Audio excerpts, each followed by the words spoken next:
میری شادی ایک ان پڑھ سے ہوئی تھی، جبکہ میں پڑھی لکھی ہوں۔ میرا نام شہزادی ہے۔ سچ بتاؤں تو میرا خواب تھا ایک پڑھا لکھا اچھا کمانے والا لڑکا، لیکن کچھ مجبوریوں میں عمر سے شادی کر دی گئی۔ مجھے عمر سے بدبو آتی تھی، ان کا کام اتنا اچھا نہ تھا۔ خیر میں اللہ کے سامنے رو کر دعا مانگتی تھی، یا اللہ یا تو عمر کو مار دے یا پھر اس سے جان چھڑوا دو میری کسی طرح۔ وہ جاہل صاحب بولنے کا بھی نہیں پتا۔ میں ہر بات پہ عمر کو بے عزت کر دیتی، تنقید کرتی، عمر پہ غصہ کرتی۔ عمر مجھے پیار سے سمجھاتا، کبھی چپ ہو جاتا، کبھی غصہ ہو کر گھر سے باہر چلا جاتا۔ میں ایک بار جھگڑ کر امی ابو کے پاس چلی گئی اور ضد کی کہ بس طلاق لینی ہے عمر سے۔ امی ابو نے بہت سمجھایا کہ بیٹی لڑکا اچھا ہے، نہ کرو ایسا، بس بیچارہ پڑھا لکھا نہیں ہے، باقی کیا کبھی اس نے تم پر ہاتھ اٹھایا یا گالی دی ہو، لیکن میں بس طلاق لینا چاہتی تھی۔ میں نے جھوٹ بولا کہ وہ خرچہ نہیں دیتا مجھے۔ امی ابو نے عمر کو بلوا لیا، وہ میرے سامنے بیٹھا تھا۔ امی ابو کہنے لگے، عمر کیوں بھائی، تم شہزادی کو خرچہ کیوں نہیں دیتے؟ عمر بابا سے مخاطب ہو کر بولا، انکل جی جو کما کر لاتا ہوں سب اخراجات نکال کر جو بچتا ہے شہزادی کے ہاتھ پہ رکھ دیتا ہوں۔ میرے چچا تایا سب موجود تھے وہاں۔ میں بولی مجھے 30,000 روپے ہر مہینے چاہیے، بس اس شرط پہ ہی جاؤں گی میں عمر کے ساتھ۔ عمر خاموش ہو گیا، سر جھکائے بیٹھا تھا۔ چچا بولے، ہاں عمر دے سکتے ہو خرچہ 30,000۔ کچھ لمحے خاموش رہا، پھر میری طرف دیکھنے لگا، لمبی سانس لی، بولا ٹھیک ہے، میں شہزادی کو 30,000 روپے دوں گا الگ سے ہر مہینے۔ میں نے دل میں گالی دی، کمینے دیکھنا جینا حرام کر دوں گی تمہارا۔ میں عمر کے ساتھ چلی گئی۔ ہمارے بجلی، پانی، گیس کا بل، راشن، کھانا سب اخراجات بھی تھے۔ عمر سے جب بھی پوچھا کیا کام کرتے ہو تو کہتا گورنمنٹ آفس میں کام کرتا ہوں۔ اس کے علاوہ نہ میں نے کبھی پوچھا نہ انہوں نے بتایا۔ خیر عمر مجھے ہر مہینے 30,000 روپے دیتا۔ ایک دن میں نے کہا مجھے آئی فون لے کر دو، میں بس تنگ کرنا چاہتی تھی کہ عمر مجھے طلاق دے دے۔ عمر مسکرانے لگا، میرے پاؤں پکڑے اور بولا، شہزادی لے دوں گا، پریشان نہ ہو، تم بس مجھے چھوڑ کر جانے کی بات نہ کیا کرو، جو کہو گی کروں گا۔ میں کبھی کھانے میں مرچ ڈال دیتی تو کبھی زیادہ نمک۔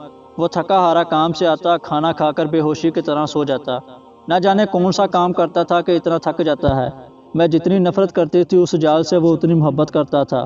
میں ایک دن اپنی دوست کے ساتھ کار میں شاپنگ کرنے جا رہے تھے، شہر کے سب سے بڑے اور مہنگے مال میں۔ جب ہم ایک بس اڈے کے پاس سے گزرے تو میری زندگی نے جو لمحہ دیکھا میں بے جان ہو گئی۔ وہ عمر جس سے میں بہت نفرت کرتی تھی، جس کو میں جاہل ان پڑھ کہتی تھی، جس کو کبھی میں نے پیار سے کھانا تک نہ دیا تھا، جس کا کبھی حال نہ پوچھا تھا، جسے میں انسان ہی نہیں سمجھتی تھی، جسے میں قبول ہی نہیں کرنا چاہتی تھی، وہ عمر سر پہ بوجھ اٹھائے کسی کا سامان بس پہ چڑھا رہا تھا۔ ٹانگیں کانپ رہی تھی، پرانے سے کپڑے پہنے، پسینے سے شرابور، پاؤں میں ٹوٹی ہوئی جوتی پہنی تھی۔ میں مر کیوں نہ گئی تھی، وہ میرے لیے کیا کچھ کر رہا تھا۔ اتنے میں ایک شخص بولا، اوے چل یہ سامان اٹھا دوسری بس کی چھت پر لوڈ کر۔ عمر کو شاید بھوک لگی تھی، ہاتھ میں روٹی پکڑی، رول کیا ہوا، ساتھ روٹی کھا رہا تھا، ساتھ سامان اٹھا رہا تھا۔ میں قربان جاؤں میرا عمر میرے لیے کس درد سے گزر رہا تھا۔ میں آنسو لیے دیکھتی رہی، کام ختم ہوا۔ وہاں سائیڈ پہ ایک دکان کے سامنے زمین پہ بیٹھ گیا۔ کتنی بے بسی تھی عمر میں، سارا دن وہاں درد سہنا، رات کو میری باتیں۔ وہ حادثہ تھا یا اللہ کی مرضی، بس میرا دل بدل گیا۔ میں بن بتائے کچھ خریدے گھر واپس لوٹ گئی۔ بہت روئی تھی، بہت زیادہ۔ عمر کو پلاؤ پسند تھا، میں نے پلاؤ بنایا۔ عمر گھر آیا، میں اسے کھانا نہیں دیتی تھی، خود گرم کر کے کھاتا تھا۔ گھر آیا، مجھ سے سلام کیا، کچن میں گیا، پلاؤ دے کر بولا، شہزادی آج تو آپ نے کمال کر دیا، 1 سال بعد پلاؤ کھانے لگا ہوں۔ کھانا پلیٹ میں ڈال کر میرے پاس بیٹھ گئے، کھانا کھانے لگے۔ میں عمر کی طرف دیکھے جا رہی تھی۔ عمر کتنا درد سہتا ہے اور بتاتا بھی نہیں، میں کتنی اذیت دیتی ہوں، کوئی شکوہ نہیں۔ عمر پہ آج مجھے بہت پیار آ رہا تھا، دل چاہ رہا تھا سینے سے لپٹ جاؤں۔ عمر نے کھانا کھایا، پھر جیب سے پیسے نکالے، کہنے لگا، یہ لو شہزادی 30,000۔ میں چیخ چیخ کر رونے لگی، عمر کے پاؤں چوم لیے۔ عمر مجھے کچھ بھی نہیں چاہیے، مجھے یہ پیسے نہیں چاہیے۔ عمر حیران تھا مجھے کیا ہو گیا ہے۔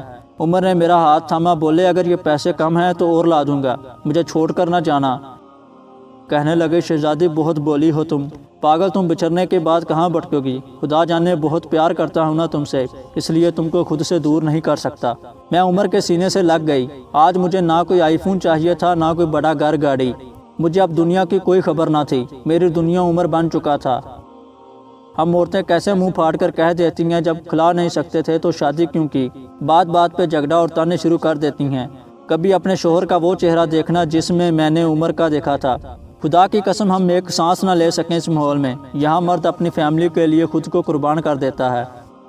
جتنے شوہر کماتا ہے اس پہ خوش رہو، پیسہ ہی سب کچھ نہیں ہوتا۔ خدا کی قسم مجھے بڑی گاڑیوں اور اے سی والے محل میں وہ سکون نہیں ملا جو سکون عمر کی باہوں میں آتا ہے، جو سکون عمر کا سر دبانے میں آتا ہے، جو سکون عمر کے پسند کے کھانے بنانے میں آتا ہے۔ ہم سفر کی بے بسی کو سمجھو تو صحیح، دیکھو تو صحیح، آپ کبھی جھگڑا نہیں کریں گی۔ عمر اب میری زندگی ہے اور میں عمر کی شہزادی۔ شاید کوئی لڑکی سمجھ جائے اس کے بعد۔